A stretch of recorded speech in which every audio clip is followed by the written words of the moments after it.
Selamat sore teman-teman, saya Mikri Senali, mahasiswa S2 Program Magister Manajemen Universitas Kristen Indonesia, menyampaikan samari mata kuliah Manajemen Keuangan minggu ke-15 oleh dosen pengampu Profesor Roy Sembel PhD dan Ibu Ganda Hutapea SE MBA sebagai berikut.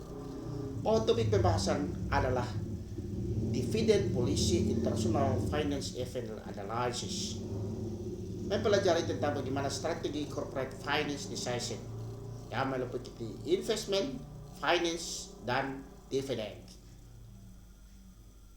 Yang berikut adalah operation corporate finance decision, yaitu working capital management, cash, inventory, short term debt management, dan liquidity, yaitu pengelolaan modal kerja, cash, inventaris, dan manajemen hutang jangka pendek, yang akhirnya kita menemui apa yang disebut dengan likuiditas. Selanjutnya juga kita mempelajari tentang 5 prinsip manajemen cash atau principle of cash management, yaitu pertama, increase collection of receivables, tingkatkan koleksi piutang, pengendalian piutang agar diminimalisir sehingga pengurangan piutang macet dan tidak tertagih. Berikut adalah keep inventory low, jaga persediaan tetap rendah, perputaran persediaan yang cepat, delay payment of liabilities, menunda pembayaran, menjadwalkan kembali pembayaran utang atau yang sering kita kenal dengan restrukturisasi utang. Yang berikut adalah plan timing of major expenditures, bagaimana operasional daripada sebuah pabrik agar terjadi efisien, itu juga perlu dipertimbangkan atau dilihat kembali. Investment idle cash, investasikan uang tunai yang menganggur, jangan sampai banyak uang di kas sehingga perusahaan kurang mendapatkan keuntungan.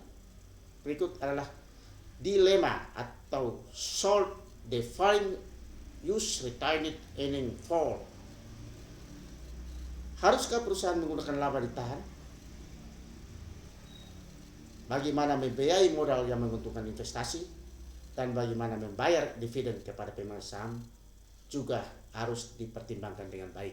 Yang berikut adalah financing profitability capital investment, pembiayaan modal yang menguntungkan investasi.